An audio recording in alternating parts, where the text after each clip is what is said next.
네, 하나님 말씀 보겠습니다. 출애굽기 8장 말씀입니다. 출애굽기 8장 1절부터 15절까지의 말씀 보겠습니다. 출애굽기 8장 1절부터 15절까지의 말씀입니다. 1절부터 저와 한 절씩 교독하겠습니다. 여호와께서 모세에게 이르시되 너는 바로에게 가서 그에게 이르기를 여호와의 말씀에 내 백성을 보내라. 그들이 나를 섬길 것이니라.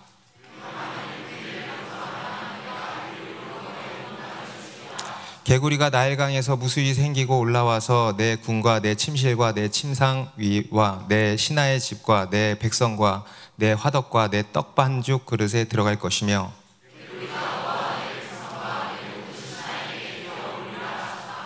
여호와께서 모세에게 이르시되 아론에게 명령하기를 내 지팡이를 잡고 내 팔을 강들과 운하들과 못 위에 펴서 개구리들이 애굽 땅에 올라오게 하라 할지니라.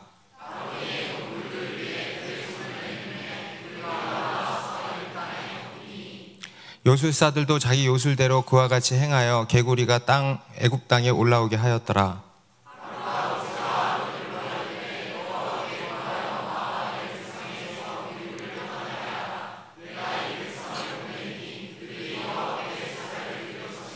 모세가 바로에게 이르되 내가 왕과 왕의 신하와 왕의 백성을 위하여 이 개구리를 왕과 왕궁에서 끊어 나일강에만 있도록 언제 간구하는 것이 좋을는지 내게 분부하소서.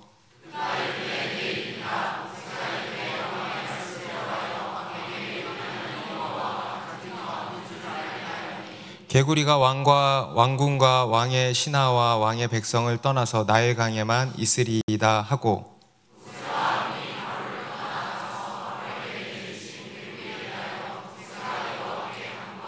여호와께서 모세의 말대로 하시니 개구리가 집과 마당과 밭에서부터 나와서 죽은지라.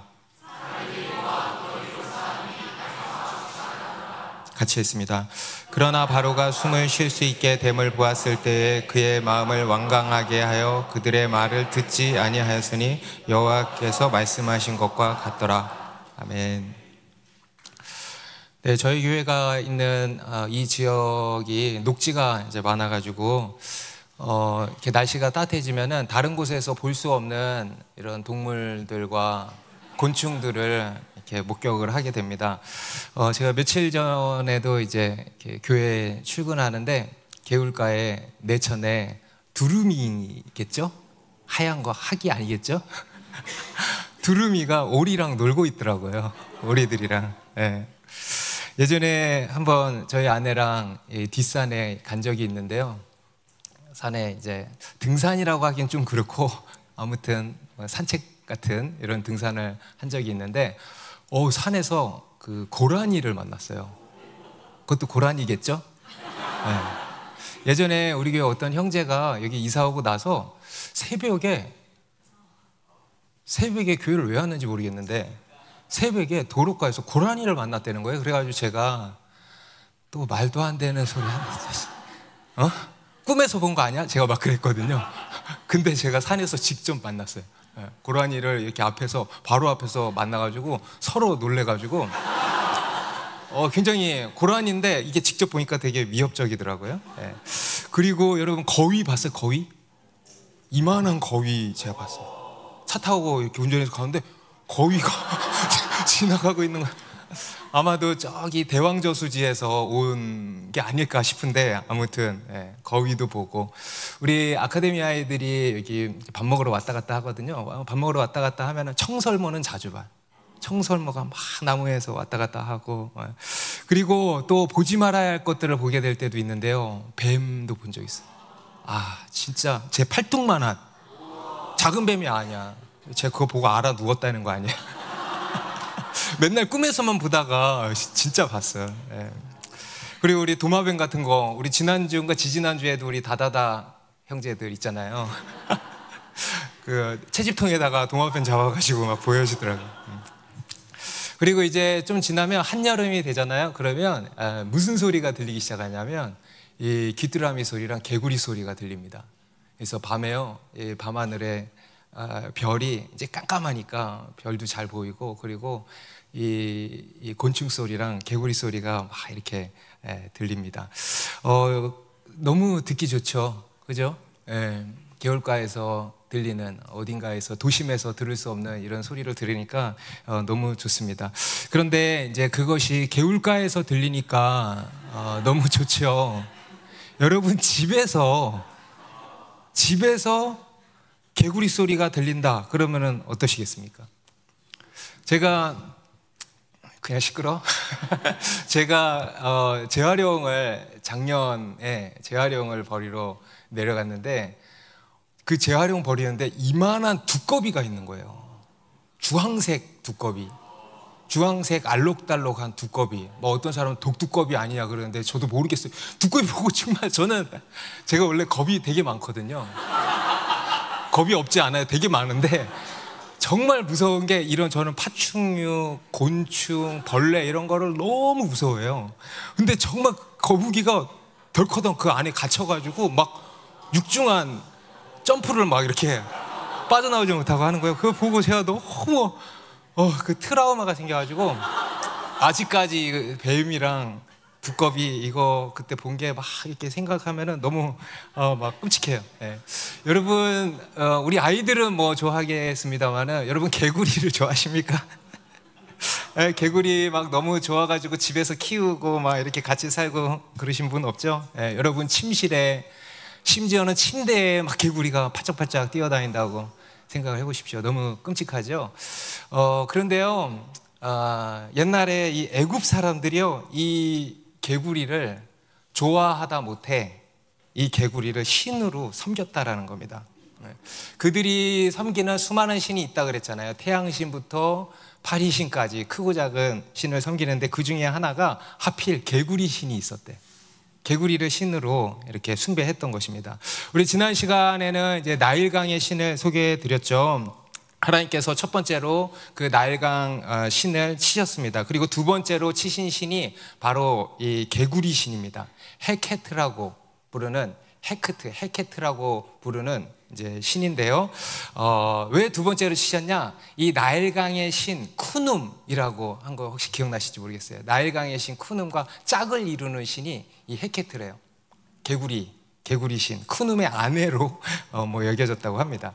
하나님께서는 애굽에 내리신 첫 번째 재앙으로 나일강을 치시고, 그에 이어서 두 번째로 내리신 재앙이 바로 이 개구리 재앙이었습니다. 우리가 볼 때는 조금 웃긴 생각이 들죠.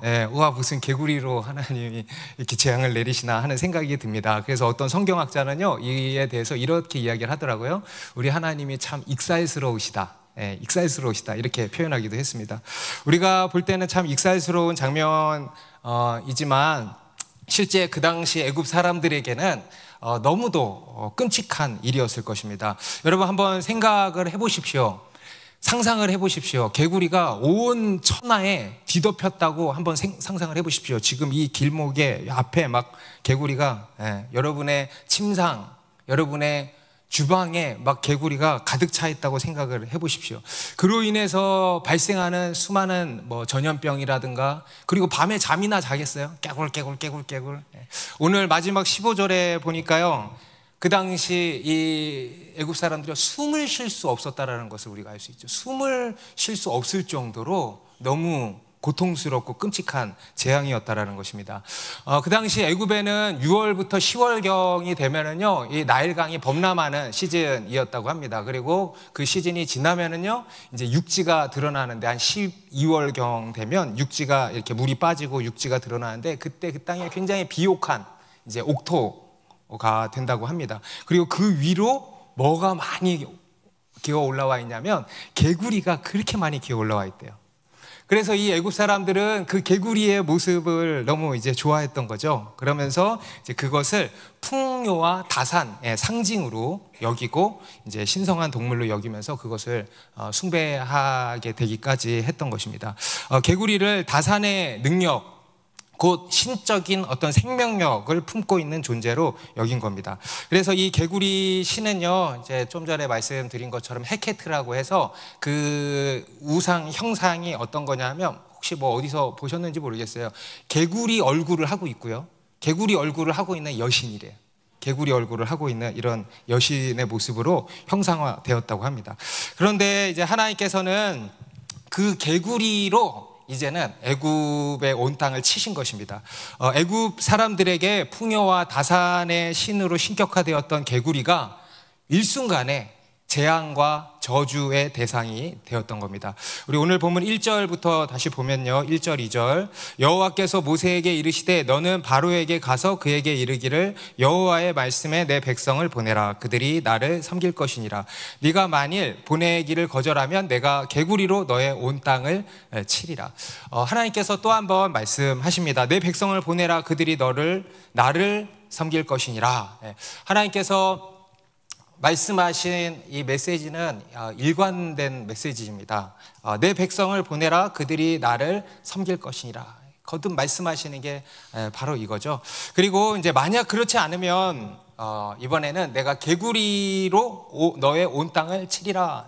어떻게 칠 것인가? 우리 3, 4절에 나오는데요. 개구리가 나일강에서 무수히 생기고 올라와서 내 궁과 내 침실과 내 침상 위와 내 신하의 집과 내 백성과 내 화덕과 내 떡 반죽 그릇에 들어갈 것이며 개구리가 너와 내 백성과 내 모든 신하에게 기어오리리라 하셨다 하라. 개구리가 나일강에서 올라와가지고 무수히 올라와가지고 온 땅에 가득하게 될 거다. 심지어는 어디에도 바로의 왕궁에까지 들어오게 될 거다. 바로의 침실에까지, 침상 위에까지 올라오고 화덕과 떡 반죽 그릇과, 그러니까 냄비에도 막 들어가고 밥그릇에도 막 들어가고 이렇게 될 거다라는 겁니다. 여러분, 바로의 왕궁이 그 정도면 다른 데는 오죽하겠습니까? 다른 집들은 온 세상이 개구리로 가득하게 되는 겁니다. 그리고 그 개구리가 어떻게 된대요? 사람들에게 기어오를 거라는 거야. 사람들에게 기어오를 거야. 여러분, 누가 기어오르면 열받아 안 열받아? 그런데 그럼에도 불구하고 이렇게 경고했음에도 불구하고 바로가 하나님 말씀을 들었을까 안 들었을까? 안 들었다라는 것을 5절을 보면 알 수 있죠. 우리 5절 6절에 같이 읽습니다. 시작.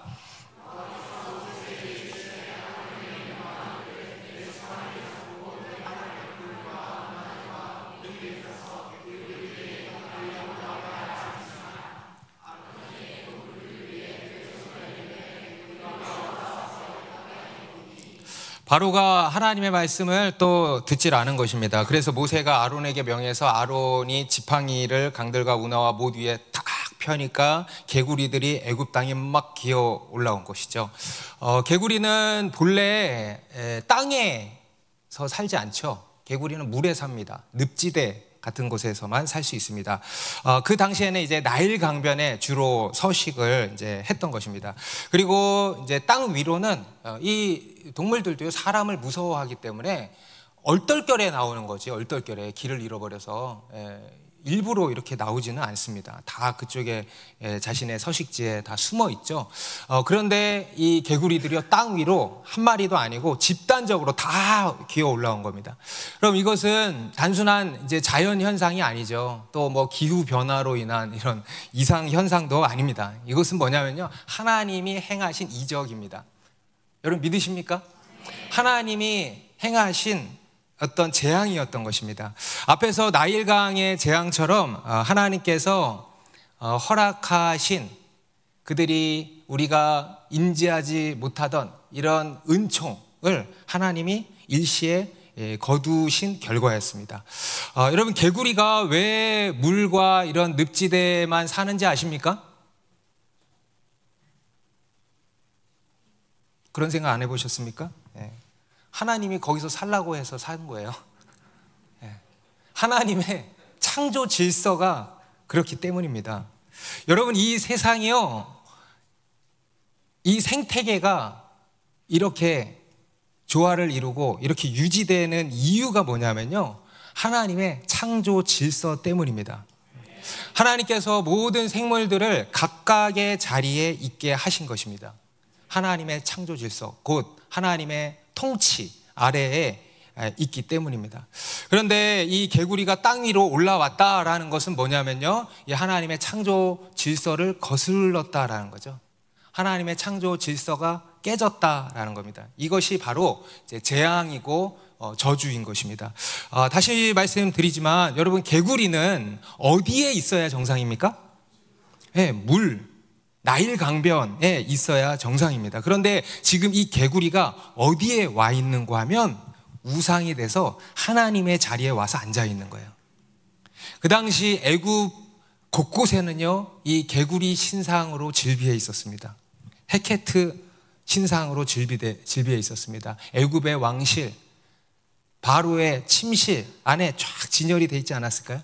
사람들의 각 가정에, 주방에, 침실에 막 질비해 있지 않았겠습니까? 그래서요, 주님이 그러시는 거예요. 그래, 니네가 개구리를 그렇게 좋아하는구나. 너희의 바람대로 해줄게. 그래서 진짜 개구리가 물 위에서 육지로 올라와가지고 온 세상에 들어가 앉아버린 것입니다. 왕궁의 침실과 침상 위와 또 주방에까지 들어가 앉은 것입니다. 있어야 할 자리에 있지 않고 있지 말아야 할 자리에 있는 것입니다. 여러분, 이것이요, 이 세상의 모든 문제의 출발입니다. 있어야 할 자리에 있지 않고 있지 말아야 할 자리에 있는 것. 그리고 그것을 가지고 이제 성경은 또 죄라고 규정을 하고 있습니다. 우리 죄라고 하는 단어의 원어적 의미가 관역에서 벗어났다, 관역에서 벗어나다라는 의미가 있다라는 거 잘 아시죠? 관역에서 벗어나다, 있어야 할 자리를 벗어나 있는 것, 하나님의 창조 질서를 거스르는 것, 이것을 이제 죄라고 하는 겁니다. 하나님께서 아담과 하와가 선악을 알게 하는 나무의 과실을 따먹었잖아요. 그때 하나님이 아담에게 하신 첫 번째 질문이 뭐였냐? 아담아, 네가 어디 있느냐 물으셨어요. 네가 어디 있느냐? 이 얘기는 무슨 얘기냐면 아담이 있어야 할 자리에 있지 않았다라는 겁니다. 우리 마가복음 13장, 얼마 전 수요 예배 때도 좀 살펴본 본문인데, 예수님께서 이 세상의 끝날, 말세 때 일어날 여러 일들에 대해서 이야기를 하실 때 멸망에 가증한 것이 서지 말아야 할 곳에 서는 것을 보거든, 이렇게 말씀하셨어요. 말세에 어떤 일들이 일어나냐? 멸망에 가증한 것이 서지 말아야 할 곳에 서는 일이 생긴다라는 거예요. 있지 말아야 할 곳, 있어야 할 곳에 있지 않고 있지 말아야 할 자리에 있는 거, 이걸 가지고 또 우리가 우상이라고 하는 거죠. 오늘 이 개구리 재앙은요, 하나님께서 그냥 문득 그런 아이디어를 내셔가지고 그렇게 저주를 내리신 게 아니고요, 그들의 우상 숭배의 결과인 겁니다.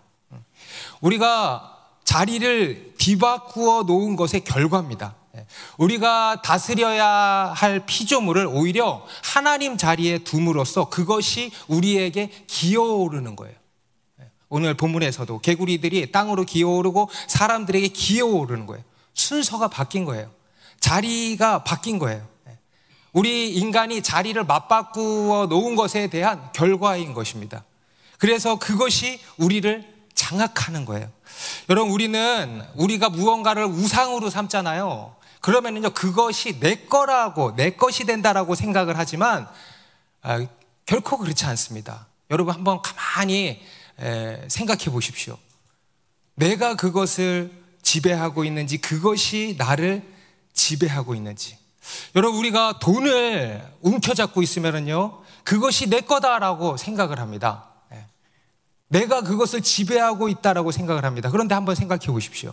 지금 내가 돈을 다스리고 있는가? 아니면 돈이 나를 다스리고 있는가? 내가 돈을 장악하고 있는가? 돈이 나를 장악하고 있는가? 우리는요, 우리가 그것을 가지고 있고 또 그것을 어느 정도 내 마음대로 할 수 있다고 해서 우리가 그것을 다스리고 있다고 생각하는데요, 실상은 정반대입니다. 그것에 장악되어 있고 그것에 노예가 되어 있는 경우들이 훨씬 많은 겁니다. 우리 마가복음 10장에 보면 부자 청년 이야기라고 다들 잘 아시죠? 이 청년은 자신이 가진 재물이요, 자기 소유라고 생각을 했을 것입니다. 그런데 정말 그렇습니까? 그걸 가지고 자기가 원하는 대로 하지도 못했어요. 예수님의 말씀대로 해야 함을 알지만 그렇게 못했어요. 그가 재물을 장악하고 있습니까? 재물이 그를 집어삼키고 있는 겁니까? 재물이 그를 집어삼키고 있었다는 것을 보여주는 겁니다. 여러분, 이 세상의 문제는 있어야 할 자리에 있지 않고 있지 말아야 할 자리에 있는 것에 있습니다. 내가 주인의 자리에 앉아 있고 내 삶의 어떤 것들이 하나님의 자리에 앉아 있는 것입니다. 만물을 정복하고 다스리라고 하셨는데 내가 정복을 당하고 다스림을 받고 있는 것입니다. 오늘날 우리가 사는 이 시대는 AI 시대입니다. 이제 AI 시대로 접어들었습니다. 그것이 우리에게 큰 편리함과 유익을 가져다 준다고 하지만 사실 영적인 측면에서 우려되는 것들이 참 많죠. 이미 우리 인간이 무엇에 장악되어 있습니까? 기계에 장악되어 있어요. 이미 미디어에 장악되어 있지 않습니까? 그것을 활용한다는 이름으로 하다가 그것에 노예가 되어 있는 거 아닙니까? 저는 오늘 본문을 보면서요, 개구리가 온 집안에 다 들어와 앉아 있다고 하는데 침실과 침대 위와 식탁 위에 올라와 있다고 하는데 이걸 보는데 문득 무슨 생각이 들었는지 아세요? 이 개구리가 뭐로 보였는지 아세요? 스마트폰으로 보이더라고요. 정말 그렇지 않습니까? 저도 요즘에 이 대통령 선거 때문에 뉴스에 너무 이렇게 좀 함몰되어 있는 면이 있었는데 제가 본문을 보면서 지금 이게 스마트폰이구나 이런 생각이 들더라고요. 침대 위에 밥 먹을 때 밥상 위에, 심지어 어떤 사람은요, 제가 이렇게 길에서 왔다 갔다 하면요, 많은 사람들이 걸어다니면서 스마트폰을 걸어다니면서, 심지어는 걸어다니면서 완전히 미디어의 기계에 장악되어 버려 있는 것입니다. 인간이 손에 쥐고 있다고 해서, 인간이 손에 이렇게 쥐고 다니잖아요. 그렇다고 해서 우리가 그것을 다스리고 장악하고 있는 게 아니에요. 무엇이 무엇을 다스리냐? 그 조그만한 기계가 우리를 장악하고 있다니까요. 이제는 뭐 챗 GPT나 뭐 AI 이런 것들이 우리를 장악하게 되지 않겠습니까? 그것을 활용한다고 하지만 그것을 우리가 다스리지를 못하는 것입니다. 그것의 노예가 돼버리는 거죠. 그것이 우리 위로 기어 올라오는 거예요. 그래서 우리 위에 있어야 하지 말아야 할 자리에 와서 앉아 있는 거예요. 너무도 끔찍하지 않습니까? 이제는 뭐 이런 단순한 미디어들이 아니더라고요. 보니까 5만 가지 것들이 이제 앞으로 다 나온다 그러더라고요. 제가 이 생각을 하도 해가지고 어제 꿈에 있죠, 악몽을 꿨는데 무슨 꿈을 꿨냐 하면은 이 기계를 제 몸에 막 삽입하는 꿈을 꿨어요. 막 칩을 넣는다 막 이런 얘기 막 하잖아요. 여러분, 우리는요 그것의 자리를 정해줘야 됩니다. 우리가 다스려야 돼요. 그것의 자리로 돌이키게 해야 합니다. 그것을 다스려야 하는 것입니다. 여러분, 우리 인생은 개구리로 가득 차면 안 됩니다. 스마트폰으로 가득 차면 안 됩니다. 그 외에 세상의 어떤 즐거움으로 가득 차면 안 됩니다. 그것이 우리의 인생을 장악하게 해서는 안 된다는 겁니다. 그것은요, 우리의 발 아래로 가야 됩니다. 그리고 우리는 오직 우리 삶의 자리에는 무엇이 있어야 되냐? 우리는 무엇으로 가득 차야 되냐? 오직 하나님의 말씀으로 충만해야 하는 줄로 믿습니다. 우리 신명기 6장 4절부터 5절 말씀에 우리가 잘 아는 말씀이죠. 쉐마 이스라엘. 다 같이 한번 읽어볼까요? 시작. 이스라엘아 들으라. 우리 하나님 여호와는 너는 마음을 다하고 뜻을 다하고 힘을 다하여 내 하나님 여호와를 사랑하라. 오늘 내가 내게 명하는 이 말씀을 너는 마음에 새기고 내 자녀에게 부지런히 가르치며 집에 앉았을 때에든지 길을 갈 때에든지 누워 있을 때에든지 일어날 때에든지 이 말씀을 강론할 것이며 너는 또 그것을 내 손목에 베어 기호를 삼으며 내 미간에 붙여 표로 삼고 또 내 집 문설주와 바깥문에 기록할지니라. 어떻게 하라 그럽니까? 너는 마음을 다하고 뜻을 다하고 힘을 다하여 내 하나님 여호와를 사랑하라. 아멘? 그런데 그러려면 구체적으로 어떻게 해야 되는가? 바로 다음 절에 나오는 거예요. 뭐라고 합니까? 내가 내게 명하는 이 말씀을 너는 마음에 새기고 내 자녀에게 부지런히 가르치며 집에 앉았을 때든지 길을 갈 때든지 누워있을 때든지 일어날 때든지 이 말씀을 강론할 것이며 너는 또 그것을 내 손목에 베어 기호를 삼으며 내 미간에 붙여 표로 삼고 또 내 집 문설주와 바깥문에 기록할지니라. 그런데요, 오늘날 우리의 모습은 어떠냐라는 겁니다. 여러분, 이 신명기 말씀에서요, 말씀 자리에 미디어를 대체해서 넣으면요, 그게 딱 오늘의 우리의 모습일 겁니다. 그죠? 굉장히 소름 끼치죠. 제가 예전에는 이 말씀을 보면 뭘 그렇게 앉았을 때든지 길을 갈 때든지 누워있을 때든지 그냥 좀 과장해서 말씀하시는 모양이다 이렇게 생각했거든요. 그런데 오늘날 우리 인간을 보니까요, 미디어를 가지고 정말 그러는 거예요. 이 미디어를 마음에 새기고 내 자녀에게 부지런히 가르치며, 요즘에 어제 제가 어디 뭐 신문 기사를 하나 봤는데 요즘에 식당에 가면요, 애들 밥 먹을 때 다 미디어 앞에 놓고 밥 먹인데, 그죠? 우리 교회 사람들은 안 그러죠. 근데 요새 다 그런데 부지런히 가르치며, 집에 앉았을 때든지, 여러분 집에 소파에 앉아서 뭐 하세요? 길을 갈 때든지 뭐 하세요? 누워서도 뭐 하십니까? 아침에 일어날 때든지 일어나서 뭐 하십니까? 네. 언제든 미디어에 빠져 있을 것이며, 네.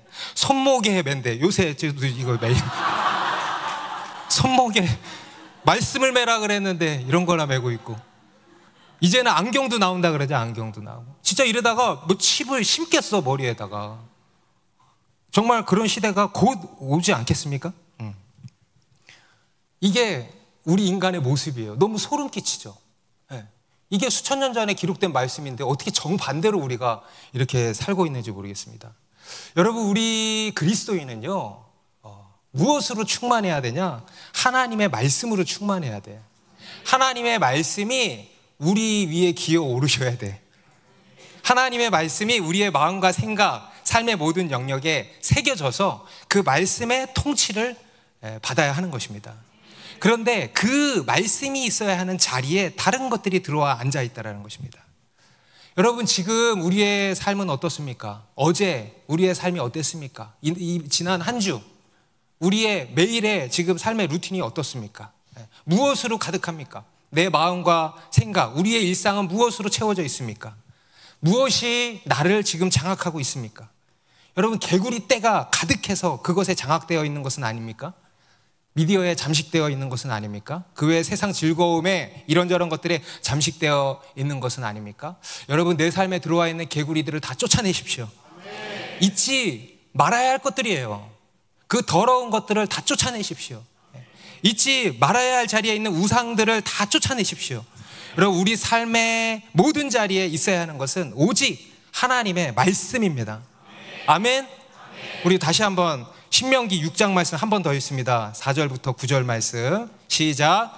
이스라엘아 들으라. 우리 하나님 여호와는 오직 유일한 여호와시니 너는 마음을 다하고 뜻을 다하고 힘을 다하여 내 하나님 여호와를 사랑하라. 오늘 내가 내게 명하는 이 말씀을 너는 마음에 새기고 내 자녀에게 부지런히 가르치며 집에 앉았을 때에든지 길을 갈 때에든지 누워있을 때에든지 일어날 때에든지 이 말씀을 강론할 것이며 너는 또 그것을 내 손목에 매어 기호를 삼으며 내 미간에 붙여 표로 삼고 또 내 집 문설주와 바깥문에 기록할지니라. 아멘. 여러분, 우리의 삶이 이렇게 되기를 바랍니다. 주여, 우리의 삶이 이렇게 말씀으로 충만하게 하여 주시옵소서. 모든 개구리 우상은 다 떠나가고 하나님의 말씀으로 채워지기를 바랍니다. 지금 이 애굽에 필요한 것은요, 하나님의 창조 질서가 다시 회복되는 것입니다. 각자의 자리로 돌아가야 하는 겁니다. 개구리가 있어야 할 자리로 가야 되는 겁니다. 그 외에 우상들 다 그의 자리들이 있어요. 다 우리 발 아래에 있어야 되는 것들입니다. 그의 자리로 돌아가야 하는 것입니다. 그리고 오직 하나님만이 다스리셔야 되는 거예요. 그런데 이제 오늘 보면 7절에 보니까요, 이 어리석은 바로가 또 무슨 짓을 하냐면 요술사들도 자기 요술대로 그와 같이 행하여 개구리가 애굽 땅에 올라오게 했다. 상황이 더 악화됐어. 내려가게 해야지. 근데 왜 그러냐면요, 그런 능력이 없는 거예요. 그죠? 마귀는요, 항상 파괴하는 능력만 있습니다. 마귀는 살리는 능력이 없어요. 마귀에게는 생명이 없어요. 죽음만 있어요. 죽이는 일, 망하게 하는 일, 관계를 깨뜨리는 일, 파괴하는 일, 어지럽히는 일, 이런 능력밖에 없어요. 그리고 회복해야 하고 살리는 능력은 오직 누구에게만 있다? 하나님께 있다. 할렐루야. 오직 예수 그리스도의 보혈에만 있는 것입니다. 온 애굽 땅은 개구리로 인해서 악취가 진동했습니다. 숨쉬지 못할 정도로 심각한 상황에 이르렀습니다. 그러자 이제 바로는 그러자 드디어 이제 8절에 모세에게 항복 선언을 하고 있죠. 바로가 모세와 아론을 불러 이르되 여호와께 구하여 나와 내 백성에게서 개구리를 떠나게 하라. 내가 이 백성을 보내리니 그들이 여호와께 제사를 드릴 것이니라. 이 바로가 도저히 안 되겠으니까 이제는 모세를 불러서 얘기하는 거예요. 여호와께 구하여 개구리를 떠나게 해라. 내가 보내주겠다. 이렇게 이야기를 합니다. 바로가 두 손을 든 것처럼 보이죠. 그 정도로 이제 심각한 상황이었다는 것을 우리가 알 수 있습니다. 하지만 그것은 진짜 두 손을 든 것인가? 진짜 항복이었을까? 진짜 회개한 것일까? 아니죠. 지금의 상황을 그냥 모면하기 위한 일시적인 행동이었을 뿐입니다. 여러분, 이게요, 우리의 모습이에요. 우리의 모습. 그죠? 우리는 아주 일시적인 이런 행동만 할 뿐인 것입니다. 우리 뒤에 15절에 가니까요, 실제로 그러죠. 그러나 바로가 숨을 쉴 수 있게 됨을 보았을 때 그의 마음을 완강하게 하여 그들의 말을 듣지 아니하였으니 여호와께서 말씀하신 것과 같더라. 바로가 다시 숨을 쉴 수 있게 된, 이제 좀 살겠다 하니까 대번에 마음이 바뀌는 거예요. 여러분, 우리 인간의 마음이 그래요, 안 그래요? 화장실 가기 전이랑 갔다 오고 나면 완전히 달라져, 안 달라져? 얼굴이 달라지잖아. 이렇게 됐다가 이게 우리의 모습 아닙니까? 여러분, 우리가 하나님 앞에서도 어떤 큰 문제가 발생하면요, 그냥 얼마나 겸손한지 몰라요. 얼마나 바싹 엎드리는지 몰라요. 하나님께 얼마나 간절히 매달리는지 모릅니다. 그런데요, 하나님이 탁 해결해 주시잖아요. 그러면은요, 우리의 마음이 한순간에 바뀌는 거예요. 이제 좀 살겠다. 숨을 쉴 수 있게 되니까요, 금세 마음이 내가 언제 그랬냐 하는 듯이, 살려만 주시면 교회 잘 나오겠다. 살려만 주시면 내가 헌신하겠다. 내 사업 살려만 주시면 하나님께 드리겠다 하더니 살려주니까 싹 마음이 바뀌는 거예요. 여러분, 이게 우리 인간입니다. 여러분, 혹시 지금 하나님께서 살려주셨습니까? 여러분, 혹시 지금 하나님을 향한 마음이 열리셨습니까? 회개하고 돌이키신 일이 있습니까? 그걸로 됐다 안심하지 마십시오. 여러분 자신을 믿지 마십시오. 우리의 마음은요, 다시 완악해질 수 있습니다. 다시 완악해지지 않도록 주의하고 계속 하나님 앞에 나아가 엎드리시기 바랍니다. 여러분, 우리에게 중요한 것은, 한번 따라해 보세요. 우리에게 중요한 것은 문제 해결이 아니고 참된 회개다. 다시, 우리에게 중요한 것은 문제 해결이 아니고 뭐다? 참된 회개다. 참된 회개가 중요한 거예요. 여러분, 기도할 때 문제 해결을 위해서 기도하지 마시고 참된 회개를 위해서 기도하시기 바랍니다. 그래서 회개에 합당한 열매를 맺으시기 바랍니다.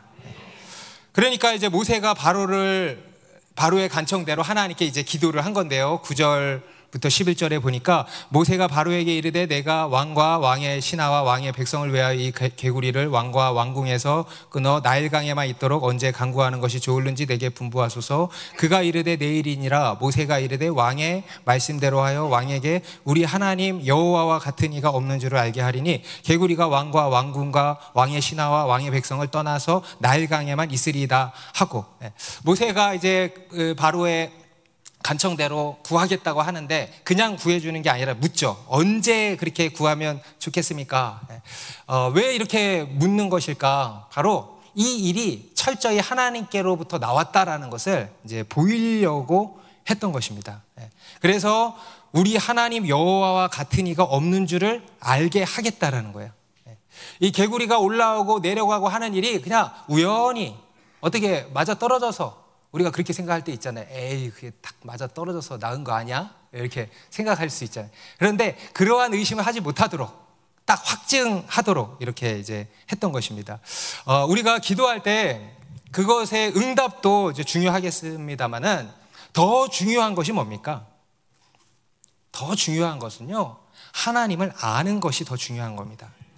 우리 하나님 여호와와 같은 이가 없는 것을 아는 것이 더 중요한 겁니다. 여러분, 기도하고 응답받았다고 마냥 좋아하고 그걸로 끝나시면 안 됩니다.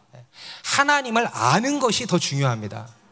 그러지 않으면 꽝이요, 꽝. 그러지 않으면 뭐라고요? 꽝이에요. 내가 응답받았다고 와우 좋아 하고 끝내지 말라는 거예요. 더 중요한 것은 뭐냐? 하나님을 아는 거예요. 여러분, 하나님을 알게 되시기 바랍니다. 여러분, 하나님께서 오늘 지금 거듭 계속 또 한 가지 말씀하시는 게 뭐냐면 내가 여호와인 줄 알리라. 여러분, 하나님께서 우리에게 거듭 지금 말씀하시는 게 뭐라고요? 내가 여호와인 줄 알리라. 그럼 어떻게 해야 돼요? 알아야 돼요. 아십시오. 하나님을 아십시오. 그것에 초점을 맞추시기 바랍니다. 오늘 이 모세는요, 그것에 초점이 맞춰져 있는 거예요. 단순히 개구리가 없어지고 그 문제가 해결되는 것이 아니고 그것을 통해서 하나님의 영광이 드러나는 것, 그래서 그것을 통해서 이들이 하나님을 알게 되는 것, 이것에 목적이 있는 것입니다. 그런데 반대로 이 바로는 어디에 초점이 가 있냐? 문제 해결에만 초점이 있다는 거예요. 하나님에는 조금도 관심이 없고 그냥 문제 해결에만 초점이 가 있다는 거예요. 여러분, 이게 참 신앙과 거짓 신앙의 차이입니다. 여러분, 교회 안에도 보면 이 두 부류 사람들이 있어요. 오로지 내 삶의 문제에만 초점이 맞춰져 있어요. 문제 해결에만 관심이 있어요. 기도를 해도 문제 해결에만 집중이 되어 있는 사람들이 있고요. 그리고 반대로 하나님께 관심이 있는 사람들이 있습니다. 문제 해결에만 관심이 있고 그래서 문제를 해결받으면 그냥 입 싹 닫고 그냥 끝나버리는 사람이 있고요. 그것에 머무르지 않고 하나님을 알고 신앙이 더 깊어지고 신앙이 더 성장하는 사람이 있다는 것입니다. 여러분, 참 신앙은 뭘까요? 바로 하나님을 아는 거예요. 이것도 한번 따라해 보세요. 참 신앙은 하나님을 아는 것이다. 예수 그리스도를 아는 거예요. 그러지 않고 오로지 문제 해결에만 집중이 되어 있다. 그것은요, 거짓 신앙, 가짜 신앙이에요. 여러분, 우리의 믿음이, 우리의 기도가 참된 것이 되기를 바랍니다. 단순히 문제 해결이 아니고요, 무엇에? 하나님께, 하나님을 더욱 알게 되기를 바랍니다. 그리고 이제 실제로 모세가 하나님께 기도하니까 어떻게 됐는가? 우리 12절부터 14절 말씀 같이 읽습니다. 시작.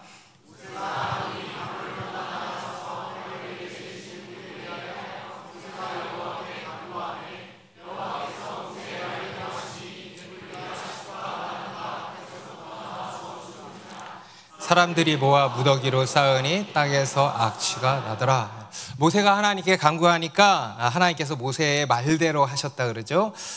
개구리가 집과 마당과 밭에서부터 나와서 죽었다 하는 거예요. 그리고 이제 악취가 났다라는 것입니다. 앞에서는 어디에서 악취가 났죠? 나일강에서 악취가 났는데 이제는 온 땅에서 악취가 난 겁니다. 악취가 났다. 여러분, 이 일이 있은 뒤로 애굽에 어떤 변화가 일어났을까? 개구리의 개짜도 말하지 마, 개짜도.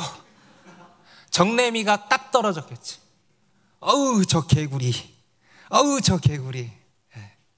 입 밖에도 꺼내지 않았을 거예요. 악취가 났다는 거예요. 여러분, 이게 바로 우상입니다. 악취를 낸다는 거예요. 저는 오늘 이 개구리 우상을 보면서요, 또 한 가지 든 생각이 있습니다. 이 개구리 우상이 의미하는 게 뭘까?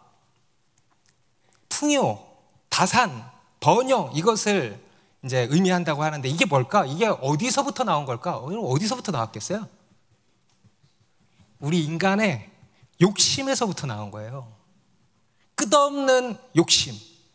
이 개구리는요, 인간의 욕망을 상징하는 것입니다. 욕망. 그리고 그것의 결과는 뭐냐? 바로 재앙이라는 것입니다. 여러분, 이 세상에 무엇이건 간에 그것이 과하면 또 지나치면 욕심이 되는 것이고 그것이 우상이 되는 것이고 결국은 재앙이 되는 것입니다. 아무리 좋은 것이라 할지라도 그것이 과하면 독이 되는 거예요. 여러분, 우리 몸에 아무리 좋은 것이라도 많이 먹으면 뭐가 된다 그래요? 독이 되는 거예요. 영양제 막 먹지 마세요, 여러분. 비타민 C, D, E, F, G 다 막 먹지 마세요. 잘 보고 먹어야지. 의사 선생님이 그러더라고요. 막 먹으면 안 된대. 여러분, 몸에 좋다고 막 먹으면 독이 되는 거예요. 이 세상의 모든 것이 다 마찬가지 아닙니까? 무언가를 많이 가진다고 우리는 좋다고 생각을 하지만 결코 그렇지 않다는 것입니다. 많으면 독이 될 수 있다는 것입니다.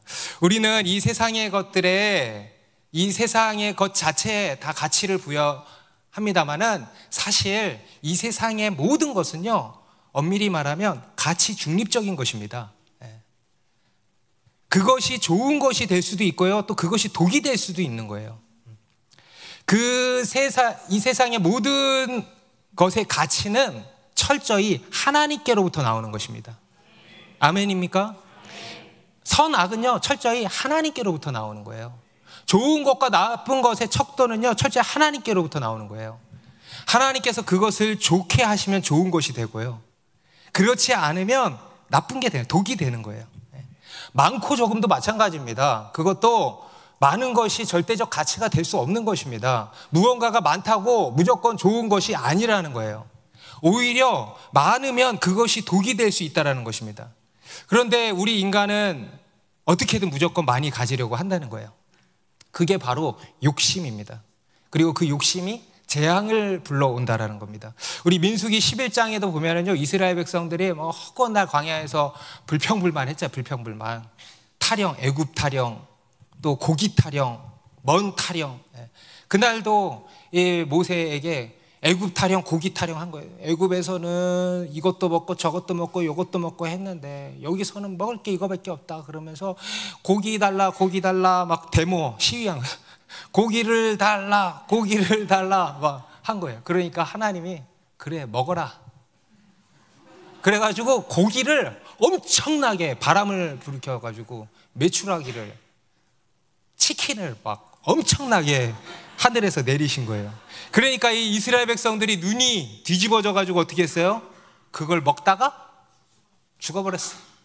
우리 민수기 11장 32절에 보면요, 백성이 일어나 그날 종일 종야와 그 이튿날 종일토록 메추라기를 모으니 적게 모은 자도 10호멜이라 그들이 자기들을 위하여 진영 사면에 펴두었더라. 상상이 되세요? 고기가 아직 이 사이에 있어 씹히기 전에 여호와께서 백성에게 대하여 진노하사 심히 큰 재앙으로 치셨으므로 그곳 이름을 기브롯 핫다아와 탐욕의 무덤이라는 뜻이래. 불렀으니 욕심을 낸 백성을 거기 장사함이었더라. 욕심의 끝은 재앙이고 멸망이라는 것입니다. 그래서 여러분, 우리는요, 뭘 조심해야 되냐면 욕심을 조심해야 돼요. 세상 사람들은 욕심 조심합니까?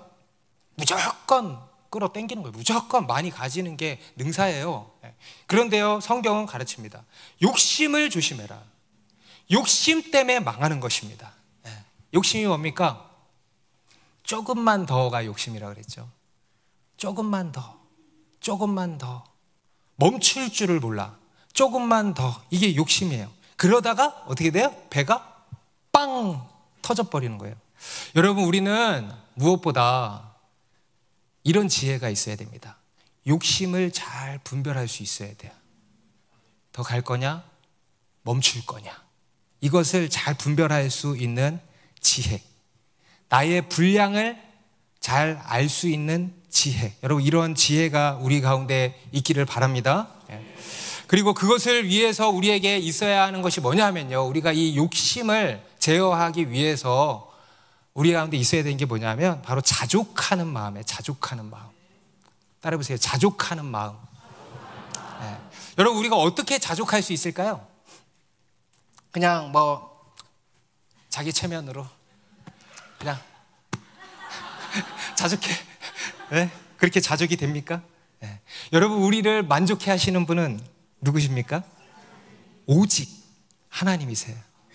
여러분, 이 세상에 그 어떤 것도 나를 만족해 할 수 없어. 여러분이 그렇게 좋아하는 돈이 나를 만족해 합니까? 골치 아프게 하죠. 여러분이 그토록 원했던 배우자 만나보니까 나를 만족하게 해주던가요? 내가 그토록 원하던 아이를 낳아보니까 나를 만족하게 해주던가요? 고생시키던가요? 여러분, 이 세상에 어떤 것도 나를 만족해 할 수 없다라는 거예요. 어떤 풍요도, 다산도, 번영도, 성공도 우리 영혼을 만족해 할 수 없습니다. 우리를 만족해 하시는 분은 오직 하나님 한 분이십니다. 그 하나님 한 분만으로 만족하는 거예요. 매일매일 우리가 그것을 누리며 사는 것입니다. 그럴 때 우리 가운데 욕심이 사라지는 거 아니겠습니까? 유혹의 욕심을 따르지 않을 수 있는 거 아니겠습니까? 그 방법 하나예요. 우리가 욕심을 물리칠 수 있는 방법은요, 욕심아 떠나가라 막 무소유 막 이렇게 되는 게 아니에요. 욕심을 이기려면 더 채워야 되는 거예요. 그런데 무엇으로 채우냐? 우리를 채울 수 있는 분은 누구시냐? 오직 성령 충만, 오직 하나님 충만밖에 없다라는 것입니다. 우리 지난 수요 예배 때 본문이 마가복음 14장이었는데요. 마리아가 예수님께 향유를 부어드린 이야기였습니다. 거기에 보면 두 인물이 대비되어서 나오죠. 두 인물이 바로 마리아와 가룟 유다. 가룟 유다는 대제사장들에게 가서 예수님을 돈을 받고 팔았습니다. 그리고 그 결과 아주 비참한 최후를 맞았습니다. 예수님이 태어나지 않았으면 좋았을 뻔한 사람이라고, 정말 우리 인간에게 할 수 있는 가장 나쁜 평가가 아닐까요? 그게 이제 가룟 유다입니다. 멸망당하고 말았습니다. 그런데 그 멸망당한 이유도 결국은 뭐냐면 바로 욕심 때문이에요. 욕심 때문에 망한 겁니다. 여러분, 이 가룟 유다는요, 늘 예수님을 쫓았어요, 안 쫓았어요? 쫓았어요. 우리처럼 맨날 교회 잘 다녔단 말이에요. 맨날 교회 잘 다니고 신앙생활 잘 했단 말이에요. 예수님을 잘 쫓아다녔다니까요. 그런데 예수님께 관심이 있었어요, 없었어요? 있었어요, 없었어요? 없었어. 어디에 관심이 있었어? 전대에 관심이 있었던 거예요. 전대에. 예수님으로 인한 만족이 있었어요, 없었어? 없었어요. 예수님만 생각하면 오히려 더 허해. 그분만 생각하면 더 채워지지를 않아. 예수님이 아무것도 안 주는 것 같아서. 그런데 전대를 보면 그걸로 만족하는 거예요. 그저 자기 배만 불리려고 한 거예요. 여러분, 이게 바로 가짜 신앙이에요. 여러분, 교회 안에 이런 신앙이 있겠어요, 없겠어요? 여러분의 신앙을 돌아보셔야 돼요. 나의 주 관심사는 지금 어디에 있는가? 나는 지금 무슨 생각하고 있는가? 무슨 생각을 하며 예수님을 따라가고 있는가? 예수님께 관심이 있는가? 아니면 돈에 관심이 있는가? 내가 지금 내 문제 해결받는 것에 관심이 있는가? 내가 이 땅에서 잘 먹고 무난하게 잘 사는 것에 관심이 있는가? 우리가 잘 돌아봐야 된다는 것입니다. 그게 가짜 신앙이고요. 그러다가 유혹 앞에서 멸망당하는 것입니다. 그런데 반대로 이 마리아는 어떻습니까?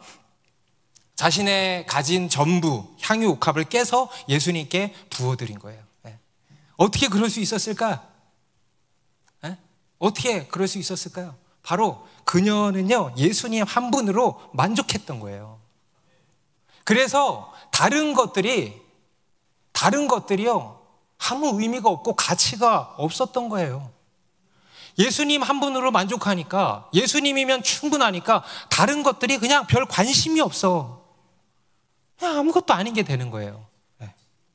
그래서 그것도 깨서 예수님께 부어드리는 거예요. 여러분, 이것이 바로 하나님의 창조 질서입니다. 이것이 본래 있어야 할 자리입니다. 예수님이 우리의 왕이시고요, 주인의 자리에 앉으시고요, 마리아는 어디에 있어요? 그분의 발 아래에 있는 거예요. 발 아래 여인이라 그랬잖아요. 우리 좌우로 발 아래 자매님, 발 아래 형제님이 되십시다. 여러분, 우리가 있어야 할 자리가 어디라고요? 예수님이 있어야 할 자리는 어디예요? 왕좌에 앉으셔야 돼요. 우리는 예수님의 발 아래에 있는 거예요. 그래서 그분의 말씀에 청종하고 그분과 사랑의 교제를 나누고, 그리고 향유 옥합은 어디 있어야 돼? 향유 옥합은, 그렇지, 깨야지. 깨야 돼. 향유 옥합은. 돈 어떻게 해야 돼? 깨야 돼. 그리고 내가 가지고 있는 모든 것, 내 인생 어떻게 해야 돼? 깨야 돼. 버리지 말고. 극단적이야. 네. 깨야 돼. 그래서 예수님께 부어드려야지. 그걸 왜 버려? 우리의 인생의 향유 옥합은 어떻게 해야 돼? 깨서 예수님께 부어드려. 여러분, 이게 있어야 할 자리입니다. 이게 하나님이 우리 가운데 부여한 창조 질서입니다. 그리고 그럴 때 어떻게 되냐? 향유 냄새가 집안에 가득하더라. 할렐루야. 향유 냄새가 집에 가득하더라. 여러분의 집에는 어떤 냄새가 나십니까? 여러분, 오늘 이 애굽에는요 악취로 진동했습니다. 우리의 욕심은요 이렇게 악취를 내는 거예요. 악취를.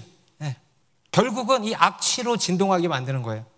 그런데 예수님을 향한 사랑과 헌신은 향기를 내는 것입니다. 여러분, 우리 삶에는 어떤 냄새가 나고 있습니까?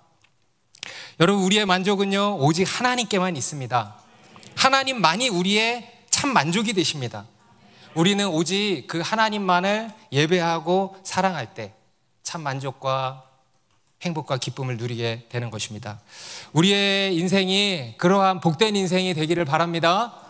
하나님의 말씀으로 충만하여서 하나님만이 우리를 다스리시고 하나님만이 우리의 참 만족이 되시고, 그리고 그 만족을 누림 속에서 하나님을 예배하고 사랑하고, 그래서 내 인생의 향유 옥합을 깨뜨려 부어드림으로 아름다운 향기가 나는 우리 모두가 되기를 주님의 이름으로 축복합니다. 기도하겠습니다.